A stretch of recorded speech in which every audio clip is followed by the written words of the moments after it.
This guy is the eldest son of a rich family. All the luxury and perks of being handsome and loaded at school are just normal for him. But one day, while he was walking, a lightning bolt struck him out of nowhere. He didn't die. A soul appeared and tried to steal his body. Fernan realized what was happening and used his mana to defend himself. Despite that, part of the spirit's soul merged with him. In that moment, memories from someone else flooded his mind, and strange texts appeared in his vision. They were like prophecies about 72 demons that would invade Earth and bring chaos to everyone. And now, the most terrifying part. It said that he, Fernan Pellenberg, would be kicked out of his family and become a beggar, completely broke. The world was going to be destroyed soon, but what really annoyed the protagonist was the fact that he would become poor. Since that day, Fernan hasn't stopped thinking about this during his classes. About the reason he has access to the world's future. A future where a young man named Ain't would defeat the demons. But in that same future, he would become a beggar. Follow the story to see how he will escape this terrible fate. The teacher finished off the soul, and Fernan wondered how he got those memories. But he found nothing along the way. The teacher finished off the soul, and Fernan wondered how he got those memories. But he found nothing along the way. The only certain thing was that there was a high chance of the prophecy being true,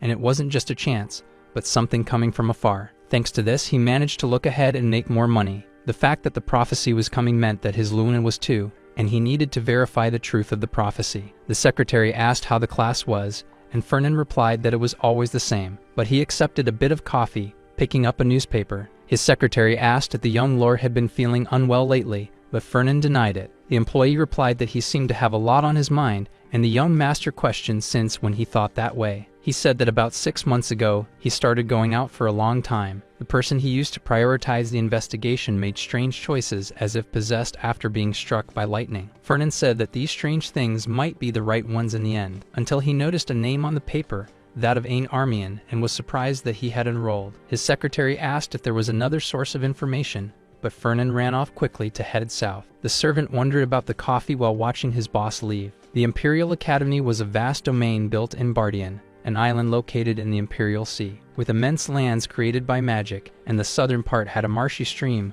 where Fernan decided he would check if the prophecy was real. Among the contents mentioned, there were 3 things that lingered in his mind, where all spoke of their horrible futures, infuriating Fernan. But he denied it, saying that it wasn't true. First, in the future where Fernan Fellenberg becomes a beggar. Second, the 72 demons of Solomon are summoned once again after millennia. And third, the future of Ain't Armina, who would save the world by fighting against the beasts. He is a figure that the people of the Empire may not know, for he is a descendant of the founder of the Empire, Kalinus Armian, who founded the Empire with 5 surrounding kingdoms. Now, a millennium later, the fallen house has lost all its authority in the imperial family. The prophecy says that the descendant Ain Armian was the protagonist, where after finishing the exam, he ran to the swamp. That was written in detail, like a book. After seeing for himself if this bastard acted according to the prophecy, he would prove that it was true. Moreover, this bastard is not just the protagonist in the prophecy, but also a person directly related to his terrible future. What matters most is that he has no idea why he hates. Fernan could not read the entire content of the prophecy book and could only follow the general flow without understanding cause and effect. The superficial reason was that he joined the demon,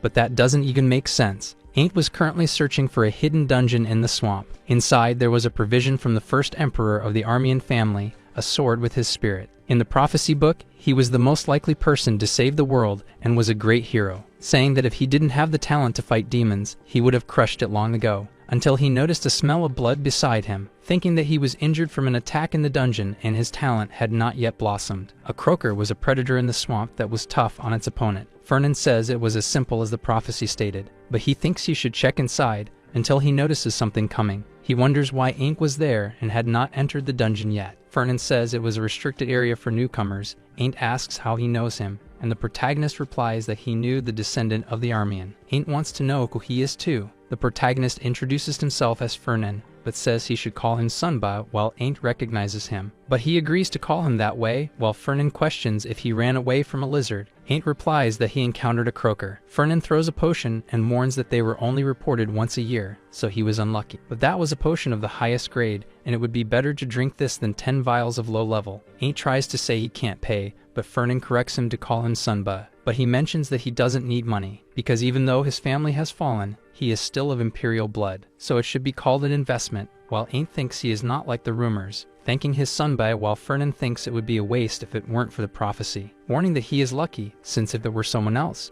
he would be expelled for invading that place. So he must be careful from now on, and Ain't accepts his kindness. Fernan thinks he doesn't need to go back, but will hide by erasing his presence. A little while later, he followed Ain't to the dungeon. Fernan comments that it was really such a territory and Ain't must have completely cleared it. But the strange thing was having magical lamps, yet he could not feel mana there. Something was trying to absorb the mana around, and he wonders if they were semi-permanent lamps. Remembering that Ain't was a completely different image from the prophecy, and he could not trust his future in him. In the prophecy, Ain't entered the dungeon while injured, and the shock of the fall left his body broken. He drank all remaining potions, but his wounds were severe, so Ain't continued walking, resisting the pain, until he saw something that caught his attention. At the end of the altar, there was a long sword that strangely gave him the feeling to take it. Ain't grabbed the sword, and at that moment a brilliant radiance pulled the cave from darkness. Fernan thinks it was weak enough to disappear, but left traces of magic. The mark in the middle of the altar, and Ain't who swept the dungeon without any injury. The whole situation was saying that the prophecy was real, which means that his future would really happen anyway. So he complains that he will become a beggar, and it was a crappy future this time. Ain't Armian, the protagonist of the prophecy and hero who protects the world from demons, and the one who would bring his downfall to the world. Ain't was still a rising star but had a completely different personality from him. He was the type who values honor more than material things. If approached carelessly, it could be an unexpected fire, so he wonders how to deal with it, saying it was a difficult problem, and his servant questions about it. Fernan tells Hyde that there was something on top that will definitely grow if he invests, then asks what he should do, and Hyde tells him not to hesitate. The young master complains that he has a personality that doesn't align, and Hyde doesn't care, because the Duke says that even personalities can align with money. Fernan thinks it was complicated to deal with demons and destruction. The difference in personality was little when faced with a lot of money. Anyway, he needs more information about Ain't, so he warns that he will find him now. His servant asks who since a guest was coming later, but he sighs as his master leaves. At the academy, the dormitories are assigned according to the entrance exam results, with 1 to 10 being Lepidus, the elite, from 11 to 30 being the extraordinary students, and below that was the Deeb's dormitory, and the ego of the sword screams that name, claiming that a descendant of Armian was there instead of the top, and it was unbelievable. Even if the current emperor knew, he would rise from his tomb angry, but Ain't only questions why demons suddenly appear. The ego of the sword responds that it was something impossible unless they interfere. Ain't replies that he will not help with this as he is still weak, and the sword screams that it does not believe that. He says that honestly the first emperor was the true culprit as he abolished the imperial succession system, and changed it to elect the emperor among the 7 electors. He donated most of the lands of Armian to the empire and continued this for 100 years. The donated territory is no longer theirs, and over time they lost fortunes and their techniques over generations. Even being a candidate, given the circumstances, the emperor responds that he still has talent and will provide all resources to restore the glory. The current emperor also placed him there for a purpose. Fernan knocks on the door asking if Ain't was there, and a young man questions who it was. The protagonist says it was his son Bay. Ain't opens the door and asks what brings him there, while Fernan questions if he was busy. The swordsman says he has nothing important right now, and the protagonist mentions that he wants to take a walk with him. As it was very noisy there, he would like to go to a quieter place. Ain't asks him to wait 10 minutes to prepare and leave. Fernan complains that he was making his sonba wait for 10 minutes and should discipline him, but Ain't asks for just 5 this time. The protagonist agrees and informs that he will wait in front of the dormitory. The soul of the first emperor questions what the hell this guy is. Ain't says he was the eldest son of the Fellenberg family, and the soul questions if he was from that rich family, as they had no right to be amazing making money, and the blonde wonders why he wants to see, and if he wants to charge for the potion. While in the room, Fernan comments that he brought the sword. He replies that he has no bad intentions, and the protagonist understands, remembering that knights do not like to be away from their weapons. Thinking that he must be infused with the ego of Emperor Gardner, Ain't questions the reason for the invitation. Fernan replies that it was nothing and he was just thinking about dinner. The boy was free to ask for whatever he wanted, and Ain't tries to refuse as it seemed expensive. But Fernan insists not to refuse if he is offering, and so he accepts. The protagonist thinks he seems kind and innocent, but wants to know how he managed to deceive him in the prophecy. So he questions what the boy wants to do when he graduates from the academy, as normally they enroll to expand influence, but the Armian always developed their strength instead of socializing. So it was surprising to discover that someone from that family came to the academy, and Ain't replies that he was tired of being treated as a joke. The Armian family was still royal blood, even if only in name. That was the reason why he will restore his family's honor. Fernan thinks he has a lot of ambition and determination, proud of his lineage. He was not just a kind child. Fernan has a general idea of what kind of person he is, but he would sponsor him later. It was a good thing not to do it now, as it would have hurt the boy's pride since he prefers to lose his life than bow his head. His priority was to build loyalty and trust gradually until his time comes naturally. And when that happens, he will seize it like a fish, then extract everything he can to his side, and Hyde questions where his master has been. Fernan asks if he met with Birchev, and Hyde says he only met someone, as he summoned Luna and Birchev thanks to their laziness. Hyde recounts that he should have sent her back as he knew his master would arrive late but asked her to wait. Questioned if he would not intentionally crush his determination, but Fernan replies that it was easy to control that. But he put a lot of effort into the Birchevs, and that should work until he feels a pain. Hyde questions what is wrong with his young master. Fernan replies that it was nothing and sometimes his head hurts, until he notices something coming from the prophecy appearing now. A girl with incomparable blonde hair and a noble sword. In the prophecy, Ain't was watching her dance with the sword, then thinking that he would defend her even if her wings are broken at that moment. Those who hurt the girl were the Fellenberg family, and he has to free her from the shackles. Fernan thinks that this is the reason why Ain't hates him in the future, then curses the situation while the girl just waits for him. Hyde freezes thinking he was talking to him. Luna thinks about Fernan Fellenberg, because yesterday he deliberately left her waiting, but now he calls again. Then he complains that he was trying to defeat her spirit. Fernan watches through a window, thinking that he can feel the deep irritation and that the Birchev family is traditionally a count. It is a strong family guarding the north of the empire and one of the 7 electors of princes, but the waves of monsters have caused enormous damage. Their fortress was swept away along with their glory, and Birchev needed money to return. They sold their golden patent and their rights, and thus someone reached out to the Birchevs, the leader of the Fellenberg, his father. The Fellenberg have excellent magic, but their fencing is poor, even though they wish to improve, and this was the perfect opportunity. They escaped annihilation but were suffering annually, and think that if they push a little harder, they can break and unleash their magical fencing. Of all people, Luina was destined to be Ain's love, thinking that this bastard wants everything from saving the world to love. Since she is connected with Ain, he has to make sure not to hate him. Then he comments that the girl arrived early, but he apologizes for yesterday since he got distracted for a moment, and he didn't do it on purpose, while Luina responds that it is always the unhappy part that suffers injustices. Fernan complains that he didn't say that, and the girl accepts, but she questions why he called her there. Fernan replies that she must already know and thinks he should earn a favor from her. In phase 1 of the plan, he warns that there was a junction between the magic department and knights, but Luina refuses before he completes the sentence. Asked if he would lose to be her partner and wants to know why do that, since joining him is useless,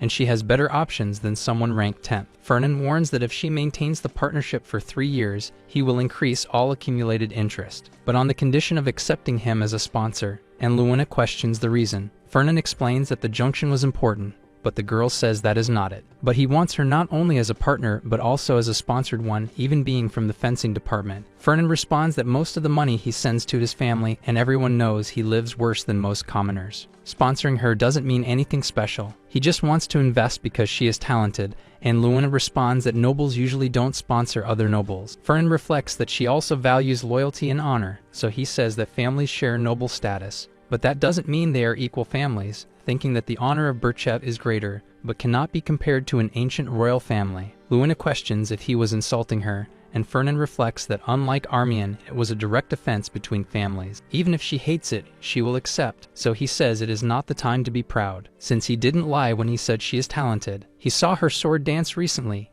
and it was very noble and beautiful, thinking that she will not refuse someone who recognizes her talent. She questions what he means, and Fernan raises his hand, warning that he wouldn't forget this. Then he starts weaving many compliments, and Luina, embarrassed, tells him to stop. Fernan says he can't do that. Then he shouts that he couldn't find words to describe the perfection of her dance, making Luina agree to be his partner. In the room, her maid reads the sponsorship contract that will not be public. Most of the clauses end after graduation in exchange for her being his class partner for 3 years. Luina comments that the conditions are too good to refuse, and he said he saw potential in her sword dance as something supreme, noble, and lived. Moreover, he couldn't find words to describe the beauty of it, infuriating the maid. She complains that this money-obsessed maniac was trying something, but Luina tells her not to say that since he is still the heir of the Fellenberg. Her maid comments that this heir was trying to seduce her. Luina says she didn't feel that and it was suspicious, but she would help her family, so she will endure. The maid comments that she is ranked 2nd and Fernan was ranked 10th,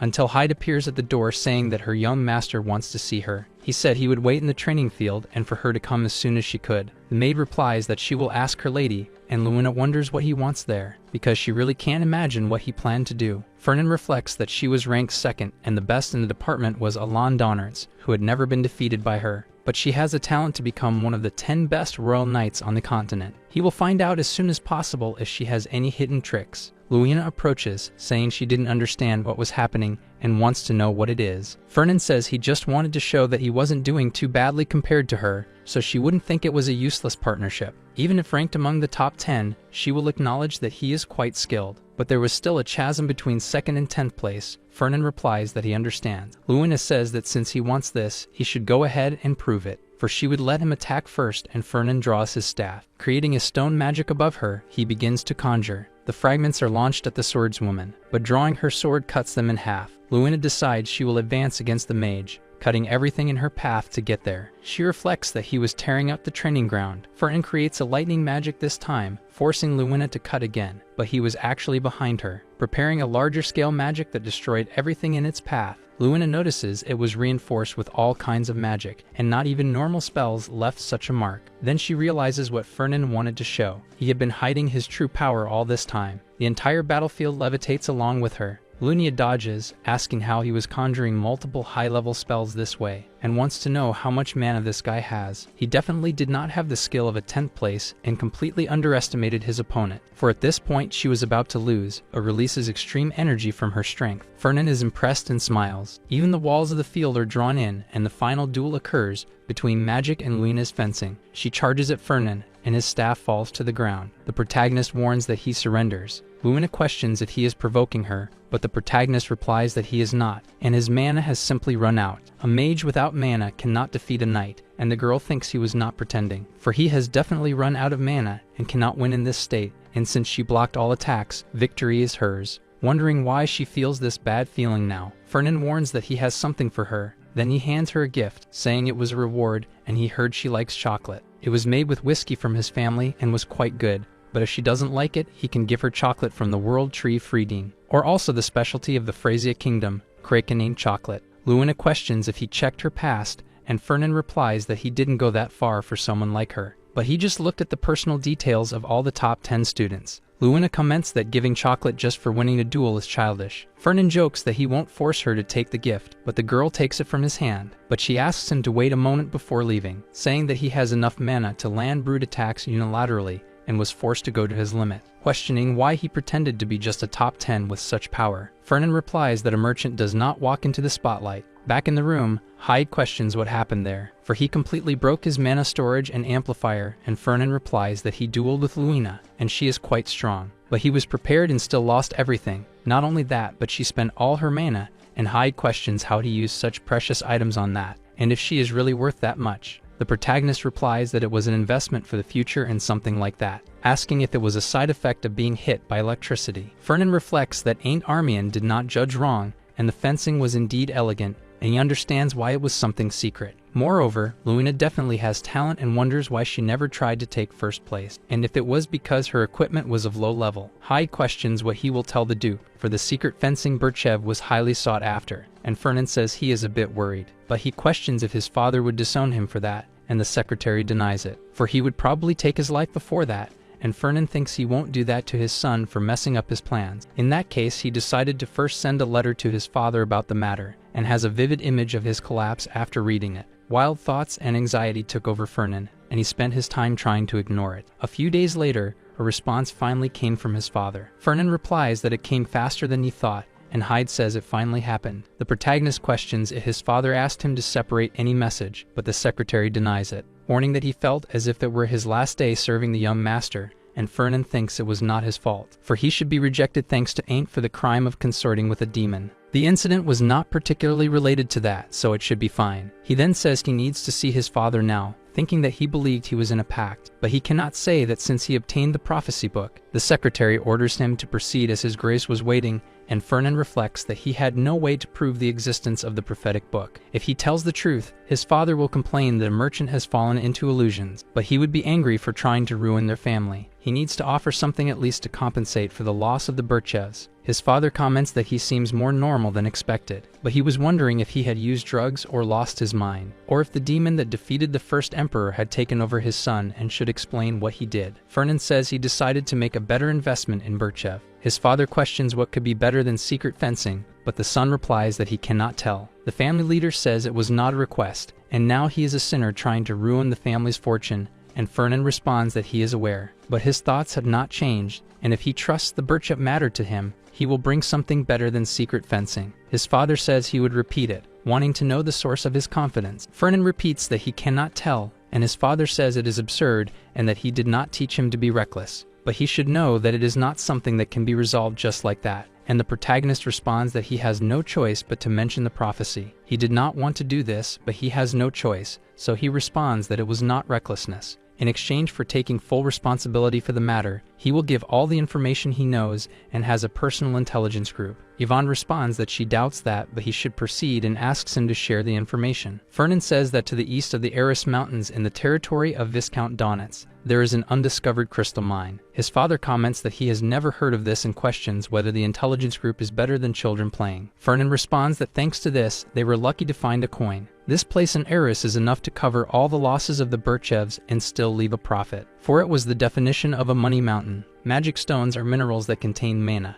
and that is why they are worth a lot of money. He has not seen it for himself and has no idea how big it is, but perhaps this buys some time, so he says that the Donard shipment went wrong due to the hurricane and their situation is not good. They can get their hands on the mine if they take advantage of the situation, and thinks it is better to reveal the prophecy slowly until it is discovered. Yvonne responds that if it is true, he can ignore the damage he caused but needs to verify his words first, and his son should focus on his studies, for he will call him back as soon as he gets the opportunity, and Fernan understands, thinking that he extinguished his anger and it seemed that his life expectancy had been shortened. Yvonne calls for Fernan as he was leaving. The young man responds and questions if he did something wrong, but his father warns that since he went there, they should have dinner together. The door closes, and Yvonne comments that he was a bit disappointed since the black turtle did not discover what Fernan found. His secretary apologizes and says he will check that again. Yvonne questions what he thinks of his son, and the secretary responds that he will be a respectable merchant. The father says he still has doubts about how he found out about this, and they should learn about his squad over time. Perhaps they specialize in ores.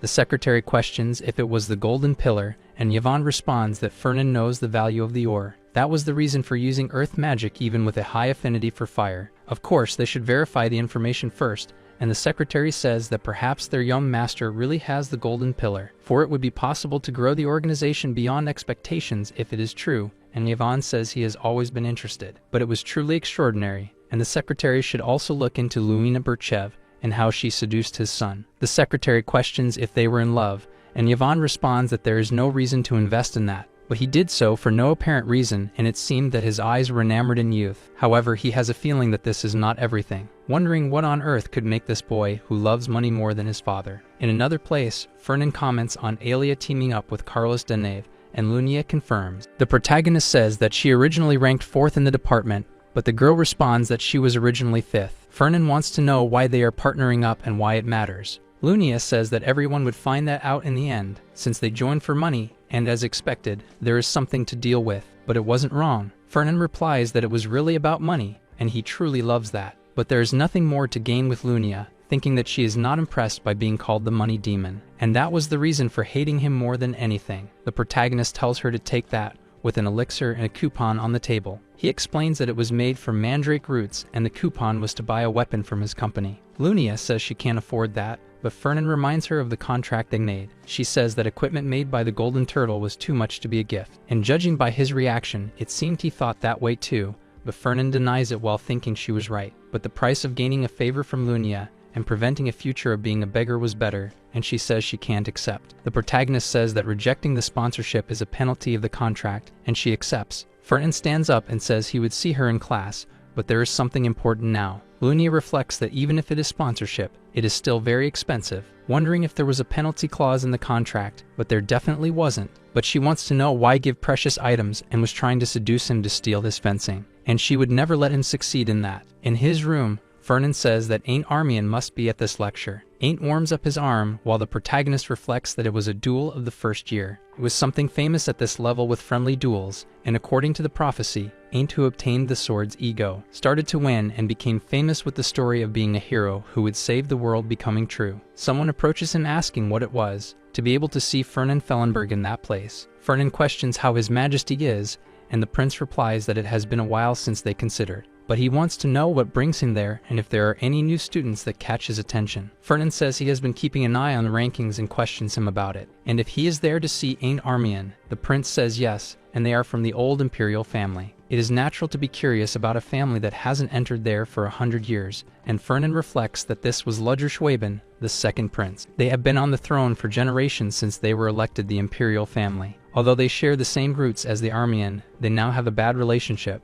Moreover, Ludger values authority more than any Schwaben, so Ain't is a thorn in his side. Then Ludger says that he also seemed curious about him, until he notices that there is another one there named Varen Kalbunder. He entered the test and was the second best student this time, besides the Kalbunders trying to steal Armian's place as voters. Fernan reflects that it was a coincidence and wonders if their relationship starts there. For every epic hero, there is a villain trying to surpass the protagonist to grow. For Ain't, the protagonist of the prophecy, Varen Kalbunder was the next antagonist. An instructor calls for Ain't and Dern, while Fernan reflects that Ludger and his servant Varen were in the same place at the beginning of the hero's journey, and he wonders if it was destiny, because it was something really interesting, and he must check now if the prophecy will prove that he was investing in Ain't on the right path. The instructor starts the duel, and advances with long strides. Ain't takes notice and manages to block the blow. His rival uses mana on the sword for a clean cut, but Ain't dodges with an aerial acrobatic move, falling to the ground while breathing heavily. Ludger says he heard that this class randomly chooses dual partners,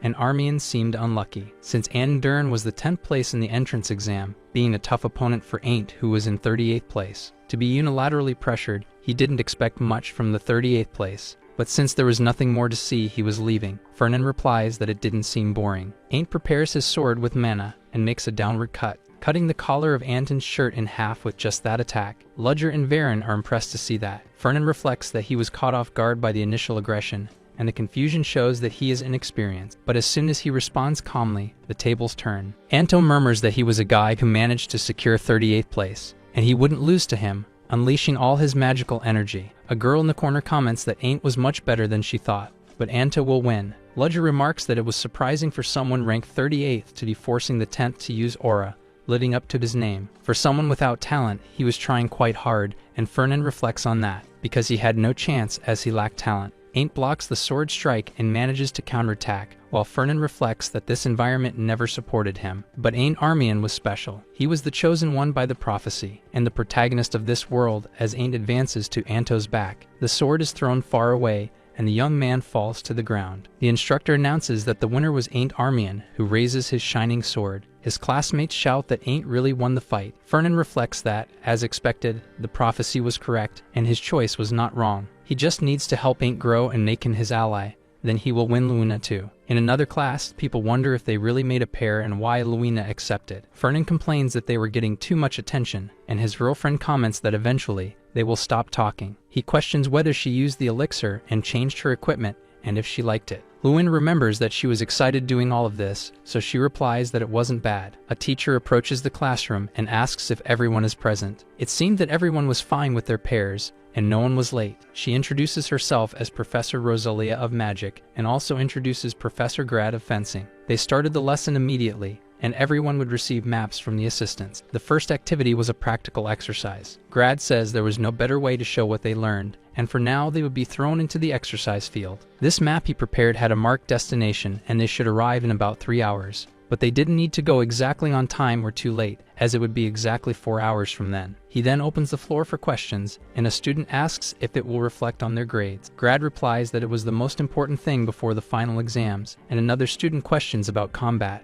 with Rosalia warning of extra points. Thus, since there were no more questions, they would proceed immediately. Wishing good luck to everyone as Lunia and Fernan walk. The protagonist asks where they were, and the girl replies that they should interpret now, because first they should look at the map until they come face to face with a girl and a shy mage. Fernan says they were Jane Hux and Ned Palin, both in the top 70, and Lunina questions what they should do, because they weren't there to deal with two low-ranked leftovers. Fernan says that normally he would say something before walking away, but this time he will completely follow her decision, and Lunia says that's excellent, because first, they should secure bonus points, and they need to look at the map to find out where they are. Fernan questions if it wouldn't be easier just to use magic, and she asks if he will reveal their location. Ned whispers that it was his chance to run, but Lunia leaps in a graceful acrobatic move, warning that she needs bonus points and they aren't going to run anywhere. Fernan complements the strike with his magic. Thus, they took them all down, and Fernan comments that there was a defensive spell on the map that the assistants left. The poster of Jane and Ned disappears, and Professor Grad says they were being eliminated faster than he expected. Rosalia comments that none of them were eliminated by monsters,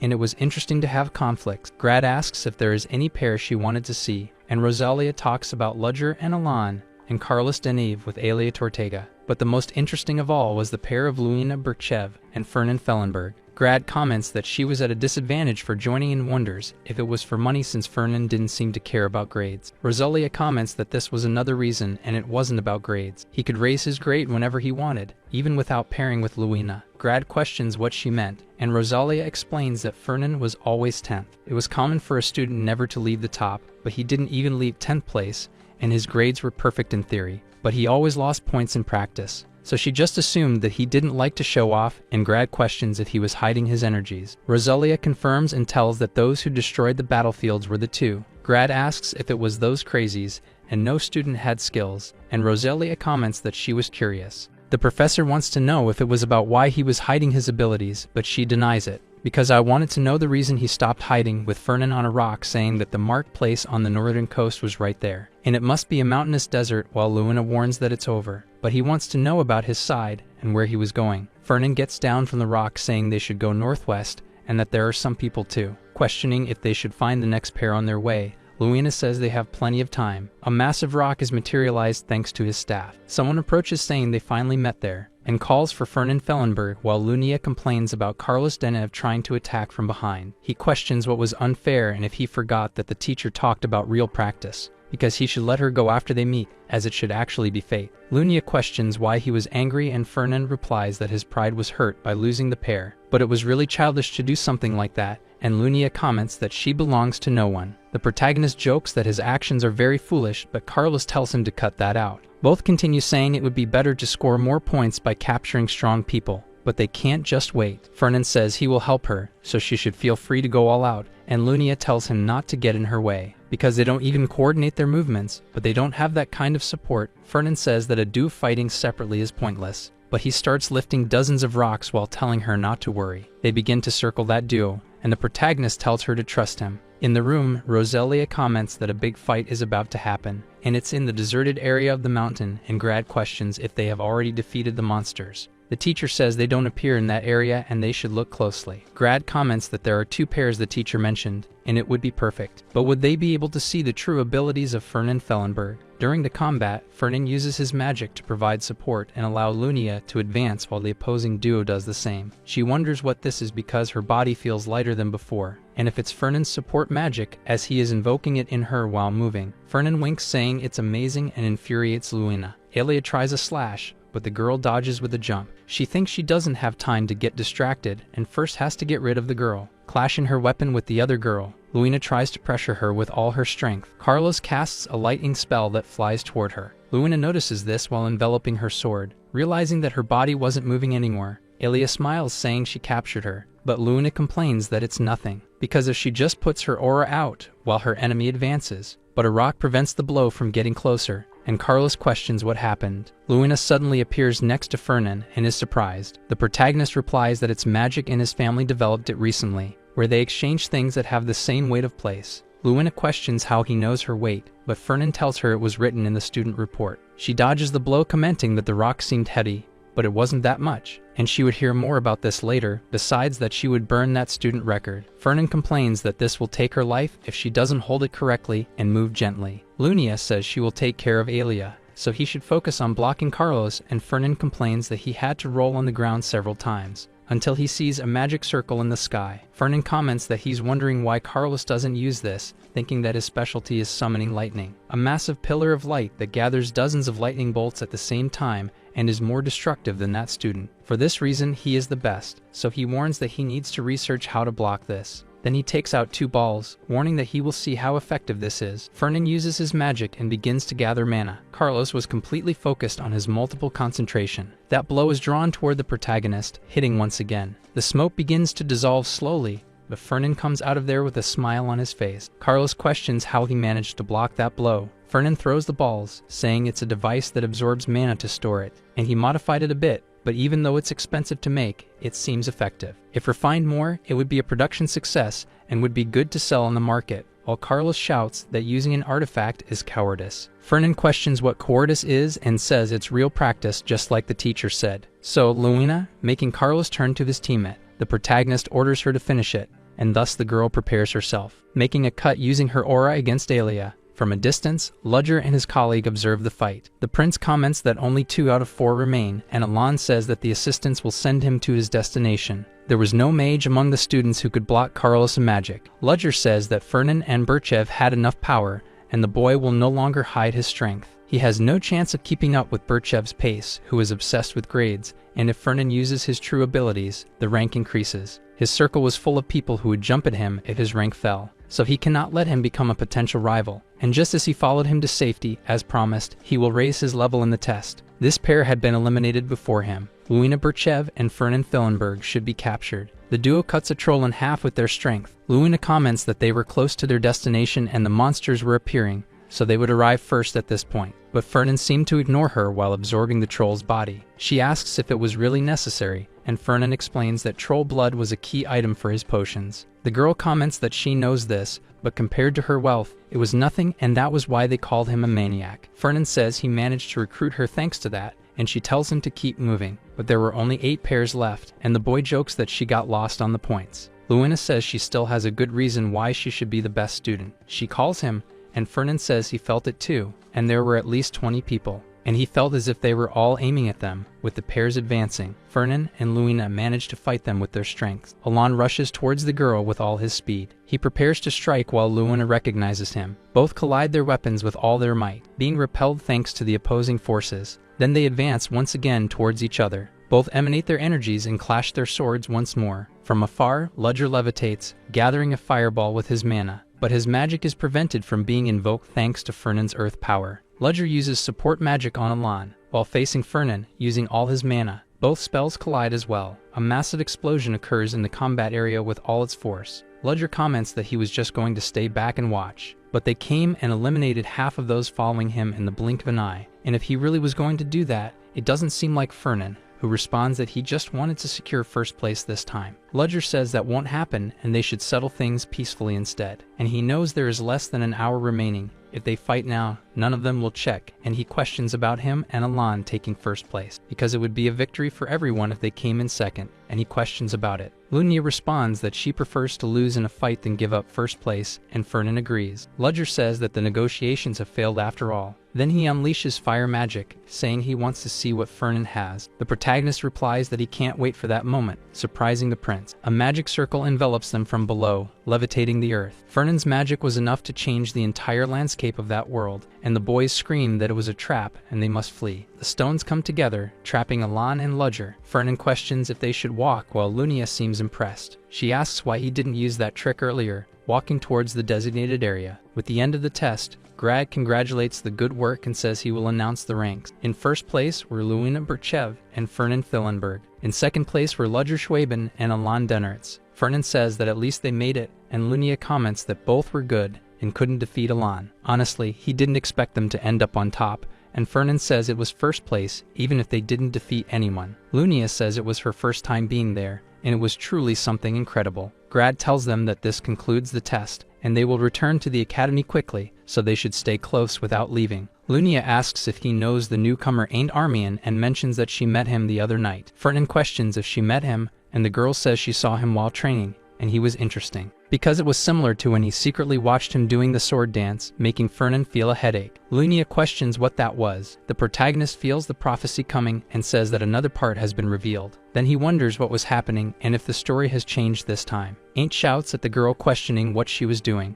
Lunia replies that she did not become his knight this time, but fighting was her destiny and being the shield that protects him. Thus, she advanced towards the demon Andromalius, and Fernan wonders if it was changing again. Lunia wakes up in the hospital, and Ain't says he brought her there, crying while complaining that those bastards tried to bring down the Birchev family, and it was the fault of the rich kids called Fellenberg. Fernan gets furious thinking that he was bold to speak like that to his son Bo, until he returns to his reality for a second. Lunia asks if he is okay as he collapsed suddenly and wants to know if he is sick. The protagonist replies that he is really fine. Rosalia questions if he should go to the infirmary, and Grad says he must be stronger than himself. Fernan thinks that Ain't Armian began to see him as an enemy from that point on, but he wants to know why suddenly there was another prophecy, and it was all about Luina again. Andromalius was one of the 72 demons that descended to the world in the near future. In the carriage, Hyde congratulates him on the good work and says he heard he was in first place. Fernan tells him that he used tons of energy, and Hyde tells him to sleep because he will wake him when they arrive in Labidus. The carriage continues moving along. Fernan reflects on Andromalius, the 72nd demon with black hair and eyes, in the form of a man with a serpent coiled around his right arm, and no matter how much he researched, it was all he found. On that day and age, the existence of demons was mystical, as they were swept away by the Emperor without showing themselves to the world again. Without information, Ain't would take care of everyone, so it was not problematic. But Luina was seriously injured during the battle. Fernan wonders if he should tell her and if she will believe it, reflecting that he tried to bring her before, with Luina questioning if he was okay. The protagonist replies he wants to know if she believes in demons, and she questions the reason for this topic. Fernan says she should just answer, and Luina confirms because it was part of the history there. She says she also heard that they still exist in this land to this day, but she asks if he hit his head during training, and Fernan thinks she just treated him like a madman, and if she just put her hands on the trace of a demon, she could convince. Exactly 1 month from today, during the first year night class training, Ain't would defeat Varen Calburden, the second best student, and after that, no one could face him, besides the enemy losing many things, from his reputation, his honor to his support behind. In the end, Calburden was possessed by a demon, and at that moment, a demon makes its first appearance indirectly. And if he uses this incident well, it could be easier to persuade people for his help. But since it would be clear evidence, he could use it as a foundation to expand his plans. The problem was that he did not know where and how he would be possessed, wondering why he could not see the other parts, and it was annoying. Ain't reads the newspaper saying it was expected by Fillenberg, and Birchev is still prestigious even with its military rights, and the ego says it was all thanks to her, and Fillenberg did nothing. But he should not compare the two families, as the only knight who stayed by his side was Birchev. Ain't says that these days, people value the Fillenbergs more, and the ego complains that it was the end of days, and if it were not for the damages of war, he would never have associated with those guys. But he remembers that Ain't could ask him for money, because that boy was really kind to him. Fillenberg must want to establish a connection with Armian, and they never say openly what they want and will make him lower his guard. Ain't questions if Fernan appeared for strange reasons and his family was ruined, so it doesn't even make sense. The ego questions why he was cursing himself and says that the reasons do not matter. Ain't says he did not think Fernan was being kind because he wanted something. When he came the first time, he gave him a potion when he saw him hurt by a monster. He definitely did not have calculating eyes and was genuinely worried about him. Asking for money from someone was something without honor, and trust is not bought with money. The ego screams that it was totally frustrating. Even the previous emperor said he had great financial support, but he could not even buy a meal. The Fillenbergs are not the type to offer something out of pure kindness, and he should stop talking and go with him. Going to the dormitory and asking if he can meet with him now. Hyde says that his young master takes care of the merchant guild while studying and is very busy. Ain't apologizes and says he is not a visitor, but Ain't Armian who came to see him. The secretary says he mentioned this, but he was busy and should return, and Ain't says he understands, commenting with ego that he would give money if he were waiting. But Sunbei was busy and ended up disturbing him. Fernan reflects that it was unexpected, and the bait was not seasoned enough yet. Hyde enters the room saying that as instructed, he sent Ain't back, but he wants to know why he sent him back if he has been keeping an eye on him, and Fernan replies that it was strange to go see him and the purpose is the same. It was probably the same for Ain't, but it makes it stranger since he cannot help. He sent him back because he had the feeling that he didn't really want to come and will attract him when he truly trusts. Hyde asks if it was necessary to go so far for a descendant of a fallen family. Fernan replies that he had many qualities and was a talent that would be of great help. Hyde asks if he will lose him if he sends him back today, and Fernan says he has an opening. Then he should go to the subordinate families to collect all elixirs. Hyde says it is very expensive, and giving something to him is a considerable loss. Fernan says he would give something more expensive, and it has nothing to do with money. And if he doesn't do this, it means he doesn't have enough money. At home, Ain't questions if he met the butler of the Thillenberg family. Ego complains that he apologized for sending him away, and Ain't recounts that he gave this box with a note, but he wants to see what kind of apology it was. Ain't raids that it was an elixir made for him, so he should accept it. Ego complains that this bastard ends every sentence with Sunbed to mock him. Ain't notices what that elixir was and gets startled. Ego asks what it is, saying that it was a holy bird's heart, perfect for the Armian swordsmanship that withstands the power of light. This guy Fernan was really thoughtful, and it was good to see him later. Ain't says he can't believe someone like him can like him so much, and will work harder to meet his Sunbay's expectations. A few days later, Fernan questions what the result was. Hyde says that Ain't defeated Varen Kalbunder. His swordsmanship was a bit better, but Armin's aura overshadowed his skill, and Fernan thinks the prophecy will happen again. He questions if it was thanks to the elixir he gave him, and Fernan tells him it had some effect. Hyde says it seemed like Armian would win even without the elixir. Fernan says it is something no one can know and thinks the prophecy says that Ain't defeated Varen. Then he was possessed by a demon, and it was a perfect opportunity to find proof that it exists. Fernan tells Hyde to keep an eye on Varen for a while. He confirms to watch the places he visits, even the people he contacts and the conversations. Fernan needs to know everything about him. 2 weeks passed since he started observing Varen, but nothing happened. Something was not right, and something bigger was happening now. But he wants to know if Hyde was being lazy. The most important part of the prophecy was about the demon, and if this part is easy, he will consider what he should believe. After being defeated by Ain't, he gathered his frustration and found him again at the mid-year exam. The winner of the fight had already been decided, and Ain't was no longer careless against someone he had already faced. With the ego of the former emperor, he only had advantages. Ain't, who left Varen fallen behind, did not know. The demonic energy would begin to seep out and take over his body and mind. Fernan suddenly wakes up thinking about this. He wonders if it was morning and must have slept better, but he was seeing prophecies while sleeping now. Still, he finds the exact moment when Varen is possessed by the demon, and it was after losing to Ain't in the exam. The day of the knight's midterm exam was today, making him anxious. Hyde says that his young master woke up early and should eat first. Fernan says it is the perfect time, preparing his equipment. Then he mentions that he will observe the first-year exam and needs an escort, and Hyde says he was summoned by the Duke, so he will go later. Fernan warns that he will take someone else in his place. Hyde questions who, as he has no friends. The protagonist says it is a friend he bought with money, going to visit Lunia. She says she is busy studying for the tests, and Fernan tells her that this is why he needs to go. But if she comes with him, it will increase their debt for a few months after graduation, and she decides that she will. Questioning where the place is, Fernan says it was in the deserted mountainous region. She complains that this place is now used for exams, and it will be a violation of other rules if students from other years go. Fernan replies that he can allow it with money, and she comments that he seemed like someone without a brain. But the one who brought them was Professor Grad, and the protagonist responds that he was flexible. Lunia says she will go back to the dorms. Fernan shouts that they won't get caught breaking the rules and she should keep her word. The girl responds that it wasn't that and she just forgot to bring her sword. The boy asks her to go quickly while he waits. With an invisibility cloak, Fernan whispers that he needs to hide his presence from the teachers and assistants so they don't find out. He should bribe Grad, but that would be a problem,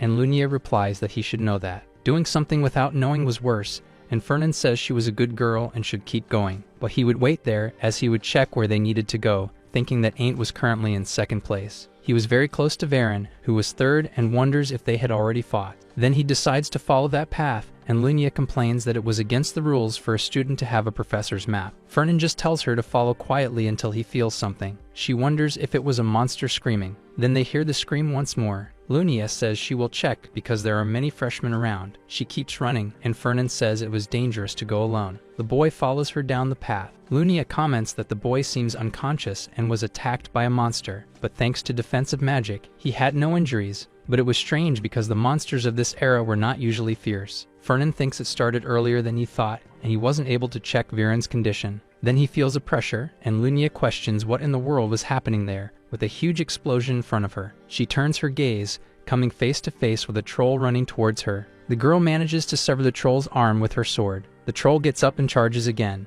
Lunia wonders why it wasn't stopping even after having its arm severed, but a rock hits it from behind. Fernan had used his magic to create stone spikes, launching them against the troll's back. Lunia jumps to a tree and clings vertically, dodging as the troll strikes again. Then she keeps her foot on the ground, questioning Fernan about what that was, and the protagonist replies that it was a berserk that doesn't feel pain. This type of monster was on another level, and the only way to defeat it is to separate the head. Lunia asks what made it go berserk, and Fernan reflects that the prophecy spoke of the demon. While the instructors and professors were dealing with the anomaly, Varen attacked Ain't with his power. In drama, at any moment facing a crisis, problems appear simultaneously. He prepares his staff, saying that for now, they will deal with this bastard. The map disintegrates while elsewhere Varen falls to the ground, complaining that he lost again, while Ain't turns to leave and he tries to restrain him. Armian responds that it's over and the match has been decided. The word of being defeated echoes in Varen's mind. He thinks he has already failed the expectations of the prince and his family. If this goes wrong, he will lose his position as heir. Then he clenches his fist, saying he needs to defeat Ain't Armian. He rises from the ground and charges at Ain't with all his strength. The protagonist turns with a smile to deal with the possessed Varen, making some sword movements and managing to cut him. The sword's ego wonders what he wanted to achieve by advancing this way instead of accepting defeat with honor. He was a bastard who lost his chivalry and just orders to take his life, but Ain't denies it.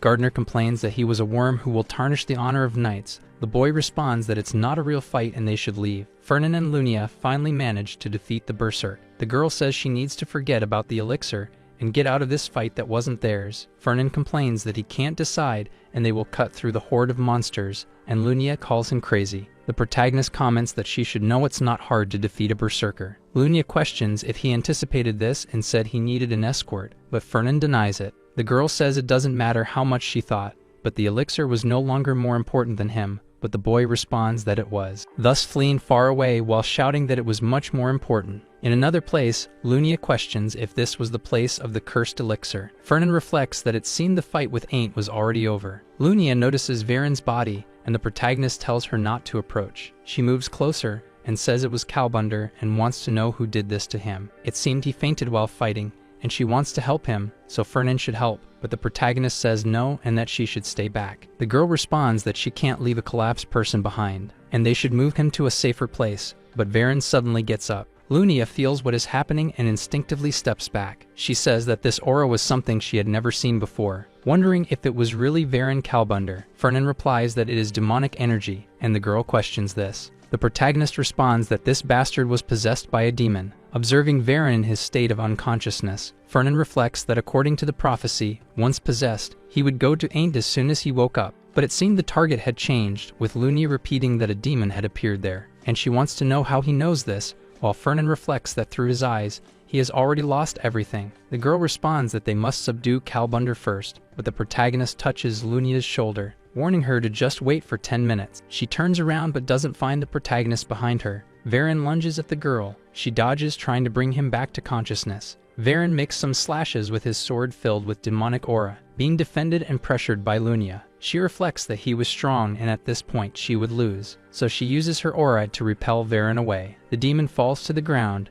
and she advances with a knee strike to his chest, screaming for Varen to come back to himself. The demon just screams several times. Then he grabs his sword and swings it in a cut that Lunia dodges. The demonic aura takes over the boy's body again. Lunia draws her sword, now surrounded by energy. Varen charges, and both collide their forces. An impressive exchange of blows occurs, and an explosion between the two energies fills the area. Lunia steps back, thinking that her aura was fading quickly due to the demonic energy, and wonders what she should do, as at this point her aura would run out. But it didn't seem there was another way, until she notices something in Varen. Lunia calls for Fernan, who shouts for Lunia to come to him. Varen turns and makes a strange groan, but the swordswoman steps on his head while running over. Fernan says it was that way and they must go quickly, while Lunia questions what he was doing showing up now, and what on earth made him run, while Fernan replies that it was a demon. Lunia screams that he ran to save his own life and abandoned her. Fernan denies it, warning that he set a trap because he wasn't someone easy to defeat. It was close to the time he would fall into it, with Varen stepping into a place full of mana. Stones begin to rise from the ground at an immense speed. A magic circle appears in the sky and traps Varen in the air. Fire erupts from the magic, starting to shoot at the demon repeatedly. Lunia says they didn't need to go that far and questions what if Kalbunder loses his life. Fernan repeats that it won't happen and tells her to observe that, because it was as if they had only made him angrier, with Varen releasing more energy. Lunia says she noticed something while fighting, but Fernan complains that he didn't want to use that. Taking out a mana crystal and starting to conjure some kind of energy, fire begins to envelop the demon once again. The mage finishes his spell conjuration, with a flaming pillar surrounding the demon afterward. Varen falls to the ground immediately after this blow. Fernan says it worked and the operation was a success. Lunia questions if it wasn't a waste to use such expensive items, and the boy says the situation doesn't help. The girl recounts that if they had worked together, they could have defeated him without those things, but Fernan replies that the demonic energy was too much. Lunia says it certainly seemed capable of destroying the world, but he is still Varen Kalbunder. The protagonist becomes aware of what he just did, because it was true that Ain't was the hero who would save the world, but he still hadn't awakened his powers. Based on the current point, Lunia is naturally stronger than him. He became so fixated on the word demon that he forgot something important and spent too much to set the traps. Lunia says that Fernan lost focus in his eyes. The protagonist just repeats how much it costs to do that while the demon rises. He lunges with a jump, but is struck in the face by Fernan. Then he falls to the ground unconscious, with the protagonist calling him a wasted demon. Sometime later, Varen sees what happened and asks if it really is him, for he could not be sure, and Fernan replies that the recording sphere resembles the exact scene that it was. But there was no way to have forged this. Varen responds that he remembers nothing after fighting. Fernan replies that after losing his head, he was possessed and attacked them. But Varen complains that he has never met a demon. The protagonist says that he must know since he was watching, for he was hit hard on the ground, dozens of magical arrows struck his body, and a pillar of hellfire burned him. The fact that he is alive is only due to the demonic energy protected in his body. They used many things trying to stop him, and Varen says he will pay for them. But the protagonist pretends to have intense mental trauma, and Varen says he understands. Fernan says he just needs to do the simple thing, having him sign there, and all of this would be hidden. Varen questions if it is not just a slave contract, and no matter how much he looked, the terms were bad. Fernan replies that he does not appreciate kindness to resolve this and has no choice but to deal with it. He will have to hand over the recordings to the Inquisitors. The Inquisitors are an organization directly under the Emperor that deals with demons. Below the Great Cause, they held absolute power, and now, after 1,000 years, they are just a figurative organization. Fernan complains that they have a chance to return to the light and will want the sphere. Varen shouts that it really has nothing to do with demons. The protagonist responds that he would naturally be expelled from the academy, and the Marquis would expel his son who sold his soul. Varen signs the slay contract and says he is in the hands of the Sunbay. Outside, Lunia questions if it is okay to just handle it this way, and it would be better to inform the teachers. Fernan replies that it is not the time. Even if Varen becomes a demon or is manipulated, the reason has not been understood yet, and if he is being controlled by someone, it means there is something in the academy invoking demons. If this incident goes public, they can stay quiet, and it will be harder to find them. Luina says he was planning to investigate this and questions why the targets are students. Fernan replies that the academy holds the greatest talents. The girl adds that it is the same as destroying the future of the empire, and she can be called if help is needed to exterminate demons at any time. Fernan reflects that it is incredible, and for now, he cannot offer something for free and will probably only realize later how foolish the promise she made was. The teachers and assistants were called to stop the horde of monsters, and the midterm exam was cancelled, but there was no way to cancel it by himself. All exams of the average semester were replaced by written tests, since the academy's grades are originally divided into skills and written tests. For students who have focused on practical tests, written exams can be considered punishment, and Ain't was no exception to this rule. The ego says that no matter how much he thought, there was still something strange. The order of monsters before was definitely the work of a demon with a spark of demonic energy, but the creature never appeared, and Ain't questions if it does not mean he is wrong. The ego screams that demons will appear again, and precisely that was the reason the first emperor was there. The demons would gradually be aiming at him. Ain't questions the reason, and the ego questions if he does not know. And it is because of the name Armian engraved in his bones, and if it were not for them, the demons would have the world in their hands, so he should never lower his guard under his leadership, and Ain't feels uneasy knowing that he attracts them. At the same time, in the Labadus Hall, Fernan screams because his head is about to explode. Hyde questions what is wrong with his young master. Fernan receives a prophecy with Ain't running towards the southern forest. He enters a cave and finally finds something, a spiritual beast acting as a master, and it was too much for him to handle. With the fall of the beast, the area behind collapsed, and the mithril ore was revealed among them. Both are extremely happy to find the ore vein. The sword was also blessed by mana,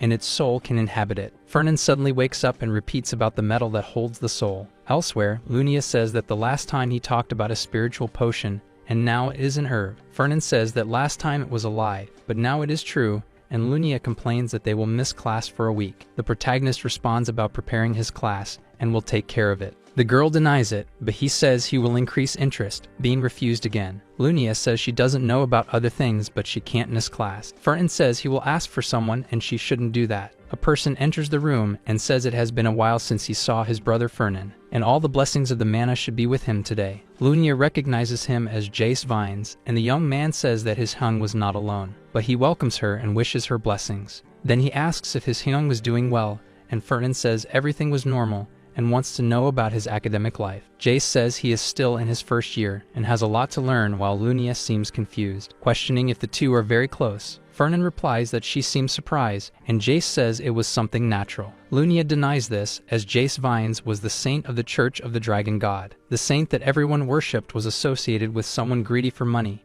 and Jace says that maybe she doesn't know since she is not a mage. But the Church of the Dragon God worshipped the elder who gifted magic to humanity, and now worships the mana and magic itself. Most of the followers are mages because of this, and they have become a powerful organization. To be an archmage, one must be recognized by the Pope. Lunia says she knows this, but wants to know what it has to do with being close. Jace says that since his church was founded by mages, they needed a lot of funds. The Fellenbergs are the biggest supporters of the church, with countless items created by the Merchant Guild. So it was like saying that the rich man is your elder, and Fernan jokes that he is still older than him. Lunia asks if he really is the saint. Jace jokes that this kind of thing really hurts even him, but she changes her mind, saying it was just a joke. She understands about the relationship now and will be on her way. Jace questions if she was already leaving since he had just arrived, and Lunia says she doesn't plan to get involved in this. If she changes her mind, she is free to come back, and the saint blesses her as she leaves. When she leaves, Jace questions the reason for calling him, and the protagonist replies that he needs help gathering spiritual herbs. The saint is impressed by this, and Fernan questions if he was planning to steal for himself, but Jace denies it,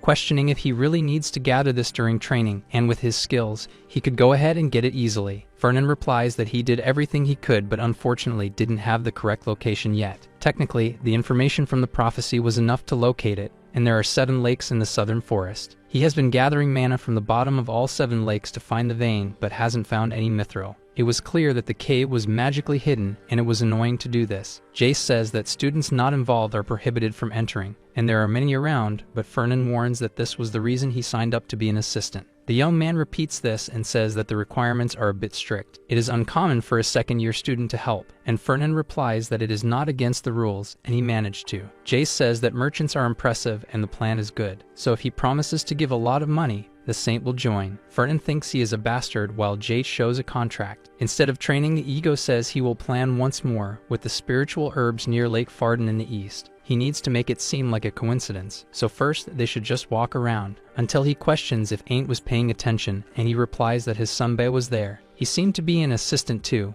and the ego responds that there is no money involved. Ain't says he probably wants some extra points, so he calls the Sunba. But Grad interrupts, warning that training starts in 30 minutes and the assistants must take their positions. The young man complains that he usually wanted to meet with his Sunba. Elsewhere, Jace warns that he dressed the doll, and now his brother must give a bit of his blood and mana. The protagonist pours a few drops on the doll, and it takes on his appearance. Jace comments that it looks convincing and was at the top of his class, just as he knows. He used his spell all the time to escape from the Pope, and Fernan questions this. Jace says it was obvious that he didn't, and he is a legendary mage who cannot be deceived. But it took him a few hours to realize, and even now he is not sure. Fernan stands up thinking it is good enough, and reflects that to confuse the greatest mage in the world, he is a genius. He would be a great help to Ain't in the future, but strangely he is not mentioned in the prophecy, and he is talented. Besides being a member of the Church of the Dragon God, it is natural for humans to hate demons, and the Church specifically has disgust for them. The blasphemy that some demon uttered really irritated the Church. After that point, when demons appeared,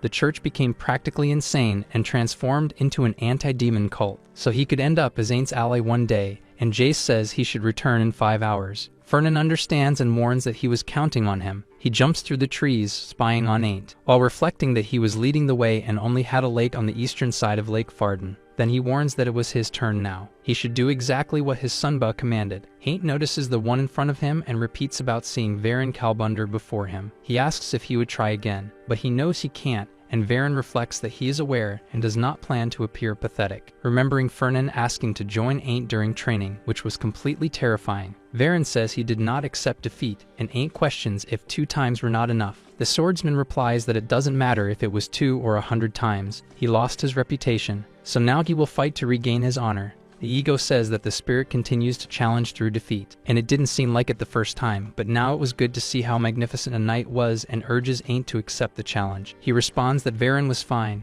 but it was forbidden to fight among participants there. The swordsman says it doesn't matter and only fights for honor, and rules mean nothing but losing honor. The sword complains that he would be embarrassed by this knight. Fernan watches from afar and thinks that Varen is doing very well and should continue. At the same time, he jumps from the branch, warning that he will take care of his business. He looks around the lake and thinks that no one was there, and if he searches for Mithril, there is no risk of noise. Then he wonders if he should try, as he can finally use his magic. And he really wanted that, thinking he needs to find Mithril before Aint arrives there. That's why he prepared something special, using a summoning spell, and calls his servant. The principle of magical technology was to combine all magic techniques, and the essence of a merchant was to gather a lot of money. Fernan summons a golem with his mana, then says that for now, his name is James. Then he sends him to go find his Mithril. Varen shouts that he will not pass until he defeats him, and Aint thinks that it is totally annoying. But enough is enough, as Varen was acting like a child. The Cowbunder boy only remembers his master telling him to wait at least an hour. Aint questions what he said,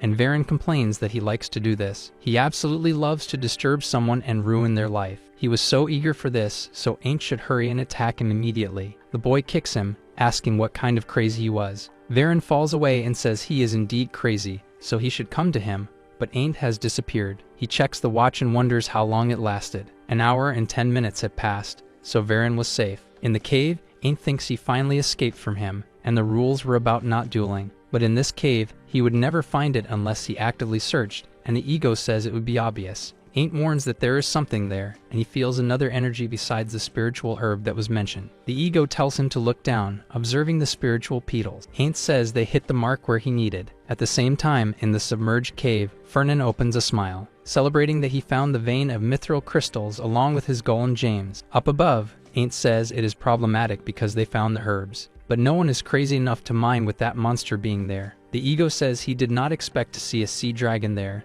and it was not a good time, so they should go back until they have another chance. Aint questions if he fights it, and the ego says he will discover the taste of human flesh. That thing was beyond his level until the cave trembles. Some stones fall on the dragon's body. It awakens and rises, with the ego saying it is bad. Aint says that now he will have to fight, facing the creature. At this point, he would have to defeat the creature. The ego tells him to stop and get out of there, as it was on another level. The creature advances, and the ego screams for him not to look back and just run. Aint dodges the charge with a jump. Then he prepares his sword for a spinning cut, hitting its head. The creature moves its tail and strikes the side of Aint's body. He slides in the water, but opens his eye in surprise. The serpent roars once more and forces Aint to engage in the aura. That creature shot a jet of water from its mouth, and the swordsman tried to block it with his sword. Aint forced his foot into the ground, being pushed back by the serpent. Both fell to the lower level of the cave. Fernan said there was too much noise and wondered if the water dragon had awakened despite having fed it tons, thinking it was better not to fight the water dragon. Since dealing with the demonic possession, Aint lost the chance to awaken just as the prophecy said. But that is the reason he gave the heart of the holy bird. He would probably be fine, so he warned James that they were getting out of there. Aint managed to keep himself pressed against a wall. He complained that he almost lost his life, and the ego said that was the reason it had told him to run. Aint said the dragon came at him as if it wanted to take his life too,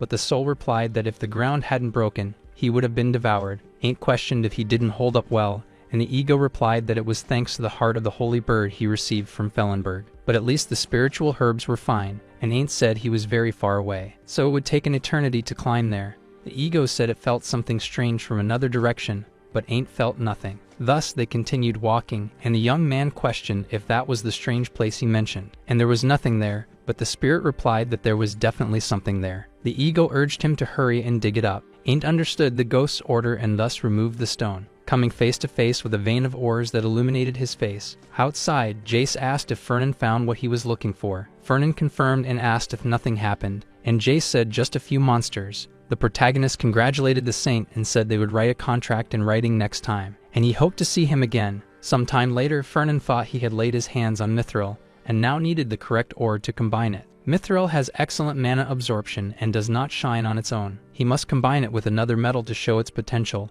but it couldn't be something mediocre. The best metal to combine with Mithril was adamant, the hardest of all. But it is rarer than Mithril, and he wondered how he would get some if he didn't have money to buy it. A voice from afar called for help. Fernan repeated about adamant while a child ran beneath him, asking for help from some instructor to save her from the wolves. She asked if he was going to continue ignoring her, and Fernan said he should help. but he wanted to know why an elf would be in danger in these lands. The girl jumped towards the tree upon hearing this. Fernan said it was somewhat annoying dealing with them. While the girl conjured a wind spell, eliminating everything in front of her, she questioned if he was happy now, and Fernan wanted to know if she came to him with some ulterior motive. The elf said it was just a coincidence, and the protagonist told her to follow the path. She changed her mind, saying she came with a purpose, and Fernan questioned if it was to build connections with the prince's elector. The girl introduced herself as Aria Fridian, and Fernan said he had heard about how she flirts with other hares. Aria questioned about becoming friends, and he denied, saying the reason was that he was older, and she asked if it wasn't good for the electors to get along. Fernan said it didn't mean they had to be close,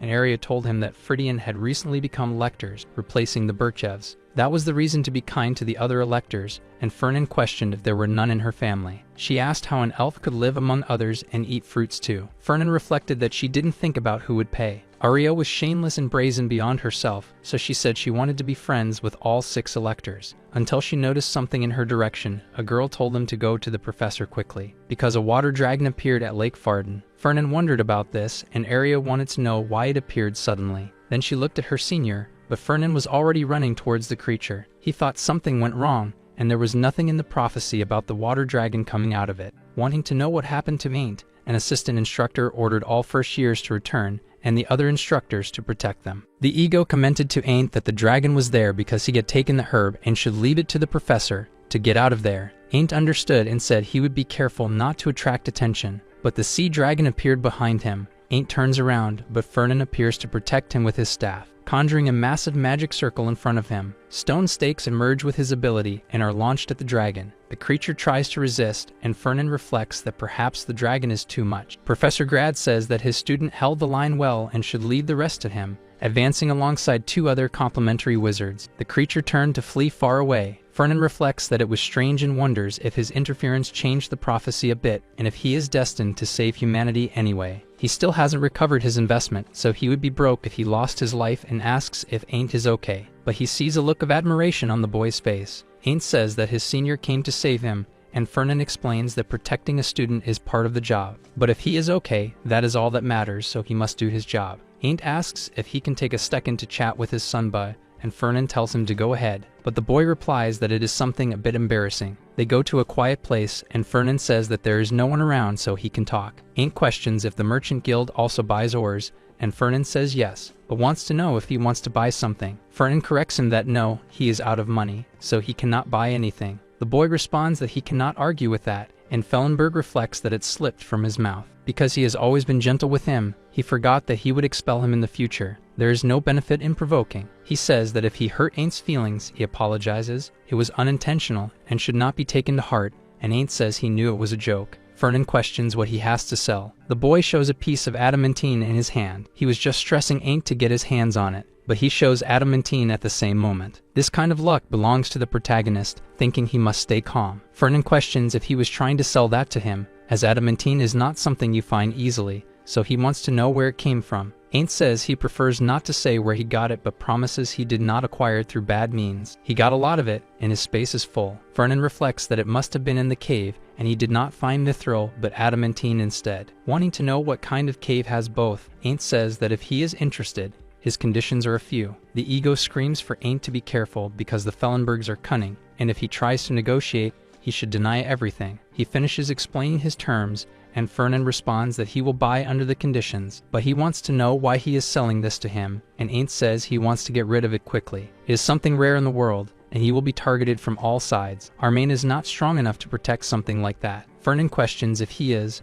giving the hypothesis that if he takes his life and keeps the adamantine for himself. Ain't jokes that he gave him a holy bird's heart and fought the dragon to save him. The protagonist reflects that this guy really trusts him and has gained major points for saving him. So he says he is right, there is a lot to take care of, and Ain't reflects that he knows. Fernan repeats that he was the one who saved the boy from the water dragon, so if he ever tries to turn him into a beggar, he will want to remember that day. He should never forget that he risked his life to save him, and Ain't responds that it is clear. Fernan turns, warning that he will prepare the contract and contact him again. Ain't wonders what he meant, and the ego responds that he was crazy after seeing adamantine. At home, Hyde announces that he is back. He was away from the ducal state for a while and wants to know if anything happened while he was gone. Fernan asks if he finally returned, surprising Hyde, because he was sitting on a throne of adamantine and mithril. Hyde questions where he got that, and Fernan says he bought it and mined it. The secretary says that even with money, it is impossible to obtain, and if he sells that,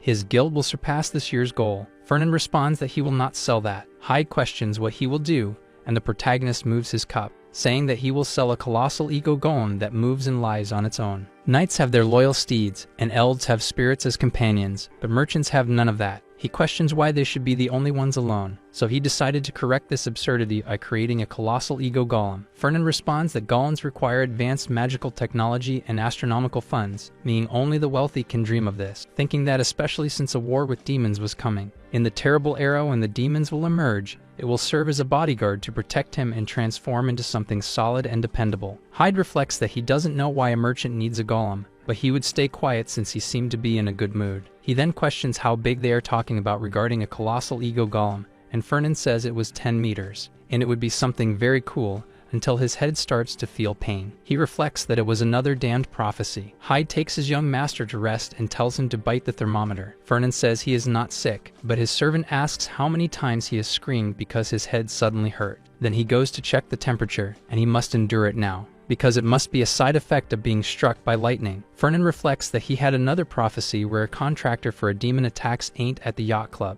This club is one of the social groups of the academy where only nobles enter. Fernan was also there to make connections. That was not all, but he was the one who suggested a simple tea party on a luxurious yacht at sea. But of all times, the moment was convenient for everyone when a monster appeared and the contractor sneaked onto the yacht. Being a member of his company, he wonders if Fellenberg was involved in this, because there was a traitor among humanity, and he seemed more incompetent than he expected. Fernan wonders why he had several people looking for his adamant, but it was not surprising that Ain't would bring his ruin, since anyone would have thought he made a contract in that situation. Hyde is startled to see the temperature, then puts a bag of ice on his head. He says that the young duke's fever was high and he must call a doctor immediately. But he heard there was a guest in the company. However, it would be better to send him away, and Fernan says he was not expecting anyone. However, he decides to go because it smelled like money. Coming face to face with Professor Grad, he questions if he wants to sell the body of the sea dragon that appeared during the exam, and Grad confirms, warning that everyone said Fellenberg would make a low offer, but he does not think so. Fernan reflects that he was useful in various parts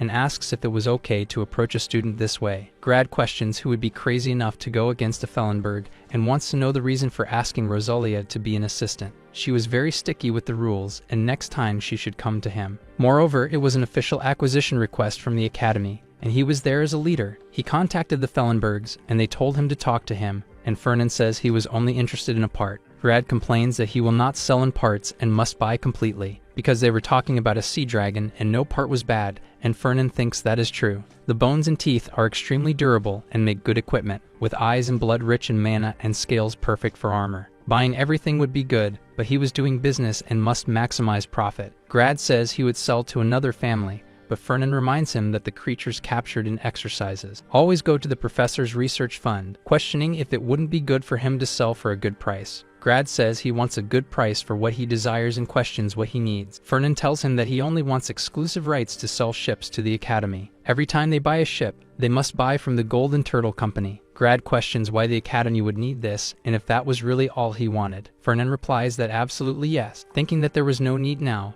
but after the incident of the prophecy, the academy recognized the importance of naval combat. Naturally, they will prevent a ship from taking damage and deal with massive repair costs. In other words, it was a highly profitable business. In a bookstore, a girl asks for a basic cookbook. She checked the cooking section but did not find it, and the librarian says they probably sold it. But he would check the stock for a moment. He opens the door and starts looking at some books. A demonic aura forms behind him and begins to report. They have just confirmed that Ain't Armian never found Varen Kalbunder, and in his plan, he should have gone after him. But it seemed that someone interfered along the way, and he did not fully identify it as the traces completely disappeared. The librarian asks if there is no way to find it, and that is what he was saying. The creature responds that it will try other methods and find out, but the man tells it to forget because it was going too far. For now, it should focus on the next plan. It was strange, and if Kalbunder really fought with it, there was no way not to feel the energy, and it wonders why the academy didn't mention it. The traces disappeared, and it wanted to know if it was all just a coincidence. Or perhaps it had been intentional because of someone.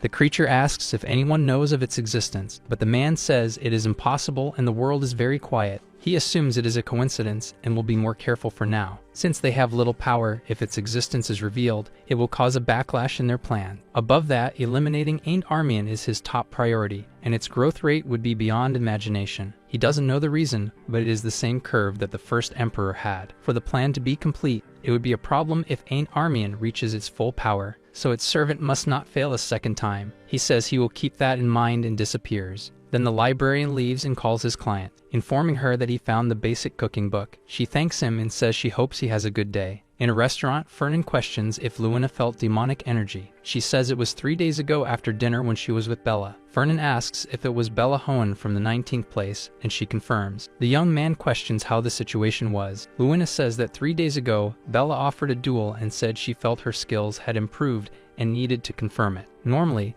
they fight with wooden swords, but this time she suggested real swords. She doesn't know if Bella took some elixir, but she was extremely confident. But it wasn't just an enhancement, as Bella's sword was heavier than before. Her skills definitely improved, managing to land a hit on Luina. But it wasn't just her strength, even her body became so fast that she could dodge Luina's strikes. Luina says she was different from before, being faster and stronger. Bella responds that she has recently felt full of power and more in control of her body. Hearing something like that from her makes her feel better. But she releases her aura, warning that she will go again. Fernan questions if the girl lost in the end, but Luina responds that it isn't over yet. Bella used her fencing style that strengthens the weight and power of the sword, which is a destructive force compared to other fencing styles. But due to the size and weight of the sword, there is a clear limit to close combat. At that moment, both felt something strange. Bella makes an absurd cut to defend against Luina's blast. She steps back and grips the sword tightly, while Bella curses the situation, saying that she still can't control it properly,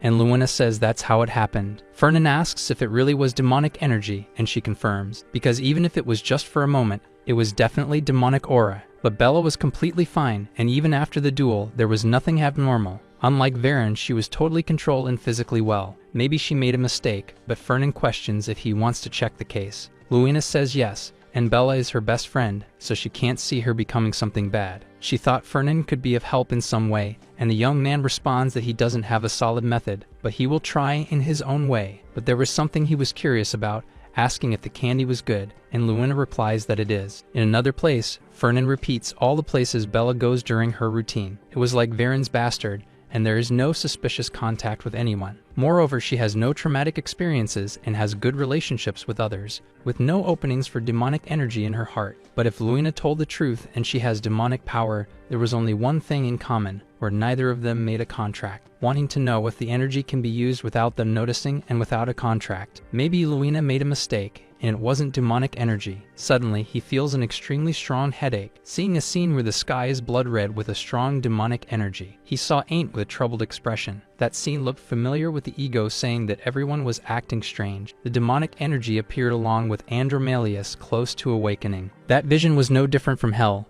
and he wonders if it was a moment before Andromalius descended. The ego says it was demonic energy, and everyone was infected, but they needed to know what was happening. Following Gardner's hints, Ain't injected mana into the students' bodies. The ego says they have been infecting the students for a long time during their daily lives. It was something that no one noticed and used for a long time, since most of the energy was wasted. Fernan reflects that he needs some kind of shell to be able to explode this. They need to be amplifying the mana. So Gardner points backward, showing the magic circle that was activating the demonic energy. Ain't needed to destroy that existence, and thus in Fernan's mind, the scene changed. Lunia screams Ain't's name and says that Bella was infected by demonic energy. Fernan wonders if there was really something inside her. Ain't thinks that this was not a normal amplification circle, but rather one of summoning, and those who caused this were trying to summon a demon. Some creatures emerged from the portal, and the only thing echoing in Fernan's mind was that the demons would return to this world. He suddenly wakes up and sighs in surprise at witnessing all this, but he says he doesn't have time, so he runs to the door shouting Luina's name. The girl questions if she was safe, and if she was really infected. Something bad would happen if they found out, but Fernan tells her she doesn't know that. He will make sure that she didn't talk to a demon and took a life because of it, and Luina thanks him. Fernan reflects that he needs her alive since she will act as proof. It was good for him since he knows that Luina needs to like him throughout the continent. He will prove that he has demonic energy inside his body first, and Bella questions if Luina waited too long as the class just ended.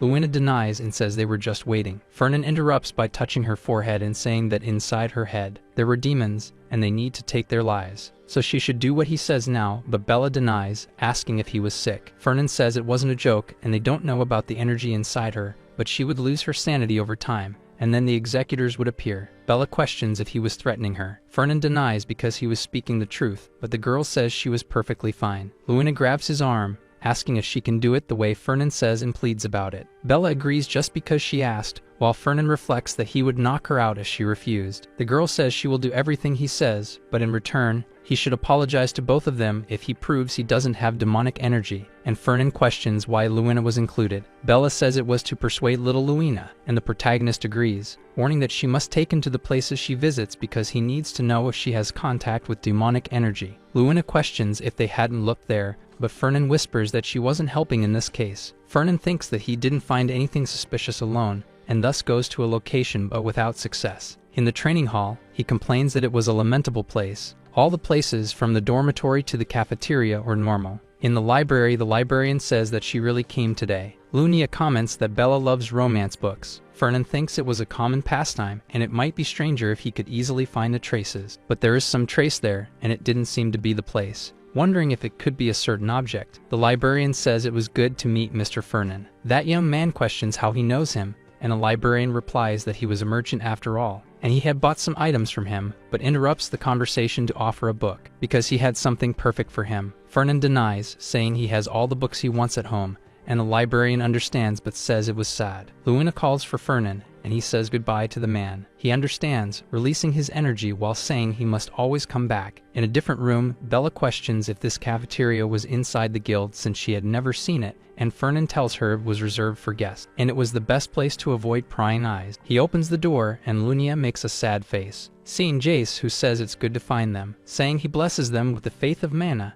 and Bella screams that she believes. Fernan questions if the saint brought what he asked for, and he confirms, but there was no refund and no exchanges once he uses it. Bella questions what he was doing and why he was there. Fernan tells her that Jace will prove that there is demonic energy inside her. She questions how he wants to do that. Jace explains that they prepared for this type of scenario, and there was a prophecy that demons would return to the world. There was nothing more precise than artifacts that would detect demons or demonic energy. Jace questions what her name is, and the girl introduces herself as Bella Hone, a second-year knight. Jace asks if his senior can hold this ball with both hands, as the mana will enter her body and examine it. Lunia questions if Fernan is sure, and he says he trusts Jace. Bella seems apprehensive, and Jace tells her not to be nervous, whispering that she can't believe she was infected and only came because she was paid. She should just do what she feels comfortable with. Bella puts her hands out and says she just wants to end this and have her apologies. A strong light shines, causing Jace to open his fox-like eyes. He comments that the color of the ball has changed. Bella asks what it means and if it was about not having demonic energy, but Fernan replies that it was the opposite. The color of the ball changes when it detects demonic energy. Bella says it can't be possible, and Fernan tries to calm her down. But Jace starts to recite a prayer to the dragon god to purge the evil, conjuring a fireball to try to send Bella to hell. The girl screams Jace's name,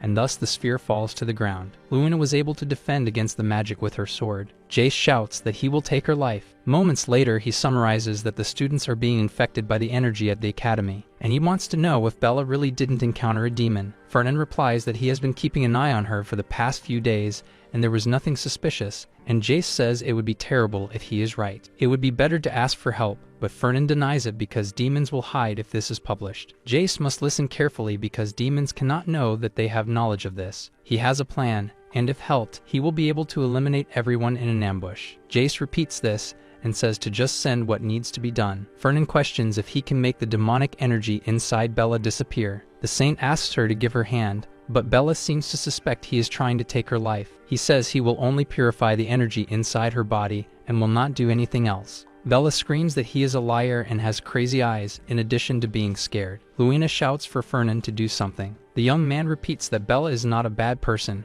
and if he doesn't stop that look, he would have half of the work out of order. Jace analyzes this and returns with his fox-like gaze while asking for forgiveness. He asks her to please give her hand, because the order will eliminate all who are bad and demons, but will not harm innocents and victims. Bella questions if this magic really purifies demonic energy, and Jace confirms, because he would not hurt her touching her hand. He warns that there will be a bit of burning inside. Now Jace says he has cleaned all the bad energy with Bella lying on the ground unconscious. A few minutes later, Luna comments that the building was sturdy as it did not collapse with Jace's spell. Fernan says he built it to withstand shockwaves, but wants to know if Bella is okay. Luna confirms because her friend will wake up soon. Then he should carry her to her dormitory, but Fernan asks to wait. He pours wine into Bella's mouth and says it will be less suspicious if she seems drunk. There is nothing wrong with being careful with demons, and Luna replies that it would be bad for her image. Fernan tells her to cover Bella's face with a cloth in that case. Luna thanks him for the help, and the protagonist reflects that this solves his business. He just needs to use Jace to find all humans infected with demonic energy and purify them. This way he will be able to minimize the chaos,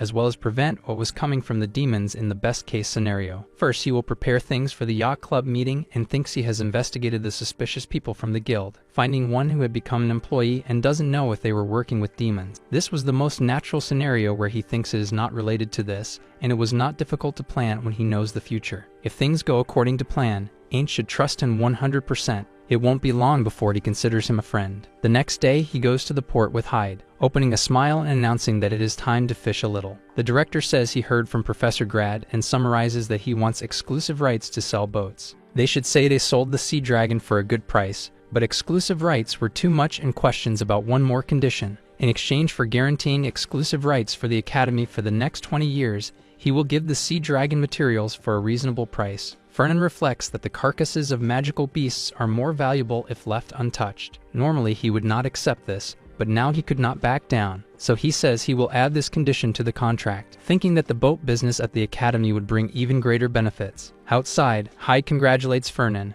but the young man says it wasn't necessary since it wasn't his first contract. Hyde questions why he insisted on exclusive rights, and that requires family support. Honestly, he doesn't think the Duke will approve, and it didn't seem good, but Fernan replies that it wasn't for now, but there will be an opportunity soon. Hyde doubts that, but the protagonist asks where the list of yacht employees was. His secretary says he left it on the table, and Fernan questions if there were any suspects, but there were none. This made sense since if they were easily discovered, they wouldn't be demons. This time, Ain't will handle everything, so there's no need to worry, but it would be bad if the boat broke. The protagonist of the prophecy would be completely on his side, and it was time to check the result of his fishing. In the library, the ego asks how Ain't was, and he says he was fine, since thanks to the spiritual herbs, the magic of the holy bird was fully absorbed. Gardner says that was good, and they should replenish his magic along with the sale of adamant for money. It was really good to have a wealthy ally, and Ain't says that speaking of which, he wants to know what Gardner thinks about making Fernan his company, surprising the ego.